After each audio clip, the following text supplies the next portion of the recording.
আমার মা, আমার বাবা, আমার দাদা, ওইখানে শুয়ে আছে মামিমা পরিবহনের সাথে। আর তোমরা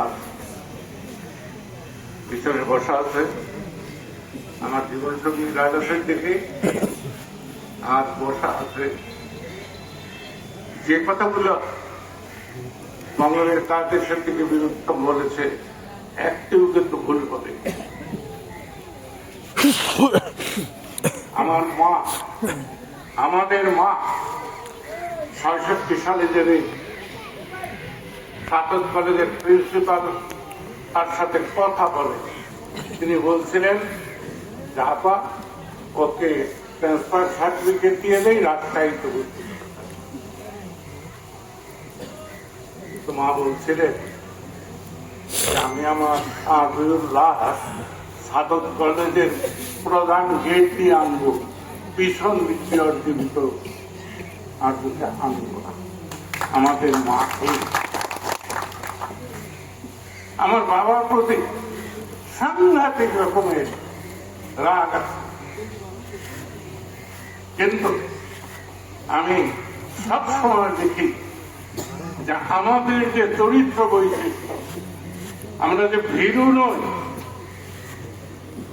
আমরা যে অর্থনৈতিক ভাবে অসৎ নই, সেটা কিন্তু পাবেন। আজকে শুধু এইটুকু বলি, আমি মাত্র এবার ৭৬টি ইংরেজি ছিলাম এবং খুব আনন্দ ছিলাম।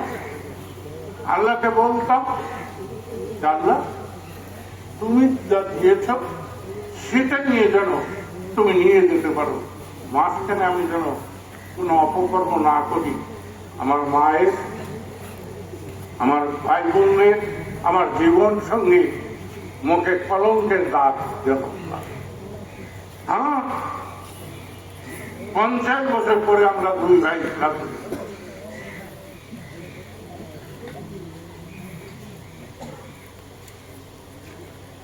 এবং এখন আমার মনে হয় যে আমি যখন ১৮ বছর ১৭-১৮ বছরের যুবক, তখন ৮-৯ বছরের শিশু বালক বজ্র যেমন ছিল, আজকে আমার তাই মনে হয়।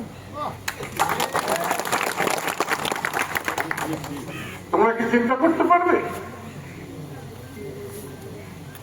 যে একটা লোক ৭৭ বছর যার বয়স, সে ১২ ঘন্টা রাস্তায় দাঁড়িয়ে থেকেছে আমার মুক্তির প্রতীক্ষায়।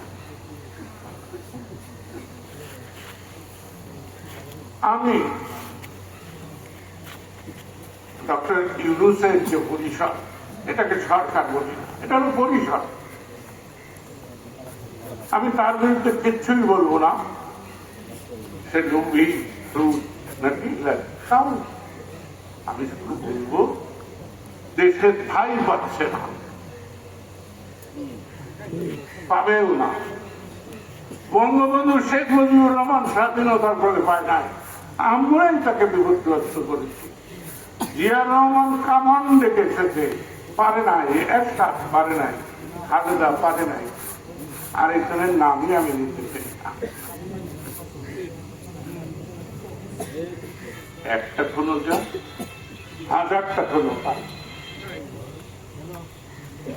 আমরা গণতন্ত্র করবো, আমরা বঙ্গবন্ধুর ঔরজাত সন্ধানের দাবি করবো, আর মানুষের বুকে ব্যানর কাজ করাবো। পারে না।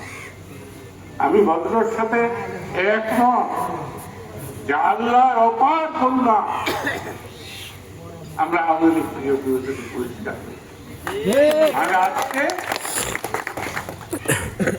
আমরা ঘৃণিত হতাম।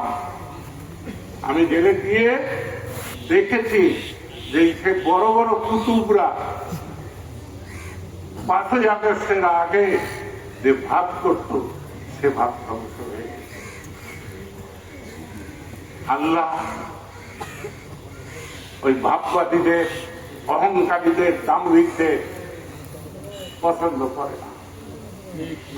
আমাদের কথায় মনে হতে পারে যে আমরা না, আমরা হৃদয় থেকে কথা বলি, মানুষকে ভালোবাসি, এই মাটিকে ভালোবাসি বলে এই মাটির যে মানুষ তাদেরকে যারা শোষণ করে তাদের সাথে মিলাতে পারি না, এখনো মিলাতে পারি না।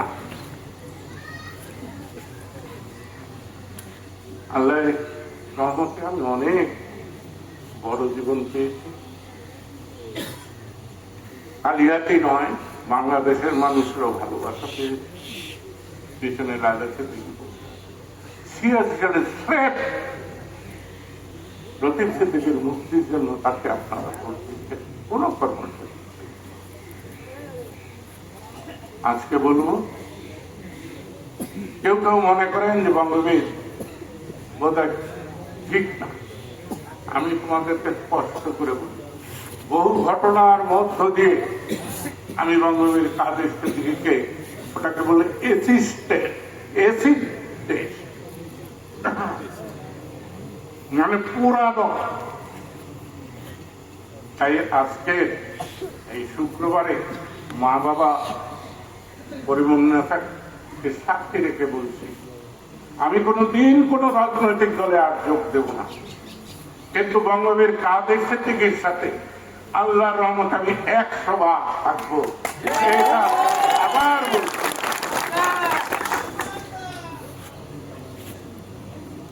তার কথা না।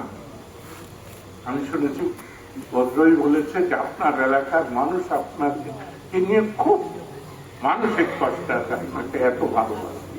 এই ভালোবাসার প্রতিদান দিতে পারবো না, যেটা পারবো লোভে করবো না, স্বার্থের পিছনে ঘুরবো না, অন্যায়কে ভয় পাবো না।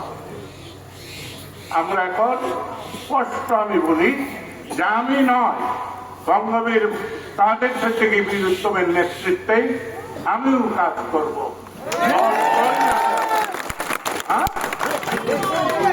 আল্লাহ রহমত করুক, তোমাদের মঙ্গল করুক। আর যারা ফাঁকরামি করতেছে প্রমাণ না, এই চালাকি করে কেউ কিন্তু বেশি থাকতে পারবেন না। চালাক মেয়েরা একটু চালাকি বন্ধ করুন। দেশ যদি মানুষের হয় তাহলে সেই মানুষের প্রতি নজর দেয়, নিজের পকেট আর শেয়ারের প্রতি নজরটা উঠিয়ে দেয়। এই বলে তোমাদের আবার আমার ভালোবাসা জানিয়ে এবং বঙ্গবীর কাদের দিকে আগামী দিনে যে পদক্ষেপই নেবে সেই পদক্ষেপকে 100 বার সমর্থনে প্রতিশ্রুতি দিয়ে আমি আমার বক্তব্য শেষ করছি। জয় বাংলা, জয় বঙ্গবন্ধু, জয় বঙ্গবীর কাদের থেকে বিজয়।